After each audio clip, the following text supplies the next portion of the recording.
izany ianao rigasikara, che tra chi la si mica incona, zi misahampasimbana.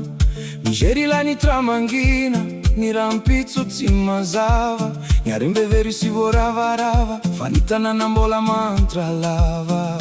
Izano nakany nofinay, izano ny varotrany eo avinay, ny tany maminay fenongidy sy sakay ao anaty haizina sady mamay. Madagasikara, oh, nosy tsara venorata anaty fô, fampandrosoana tra manalavitra, manakay fa tsy traty insony. Madagasikara, oh, mbola miandriny maraina vao, fa ny vahoaka tsy vadika aminao, izo rindray anorinany lao.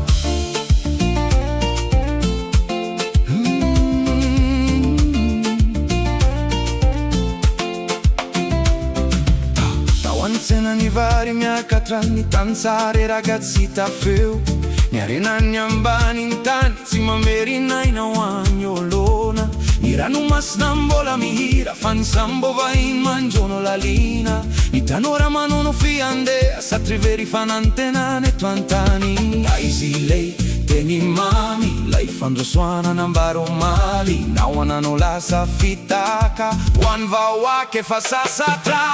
Madagasikara, oh, nosy tsara fenoratra anaty fô, fampandrosoana tra manalavitra, manakay fa tsy traty insony. Madagasikara, oh, mbola miandry maraina vao, fa ny vahoaka tsy vadika aminao, izo rindray anorinany lao.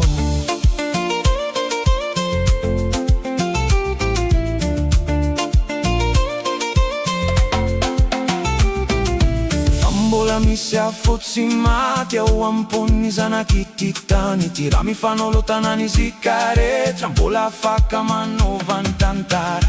Tsy amidiny nofiny taranaka, tsy anginy ntsony marina, ny feon'ny vahoaka itsagnana toy ny kotrobaratra mamaky lany tra.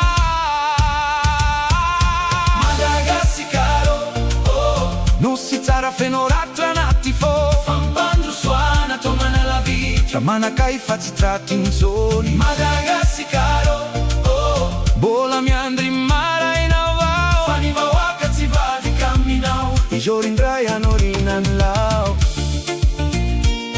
Tany mena mbola miaina, ranomasina mbola mira, Madagasikara tsy ho resy, rano marina no araina, mbola hira tra ny fahina. Madagasikara, oh, Madagasikara, oh, Madagasikara, oh.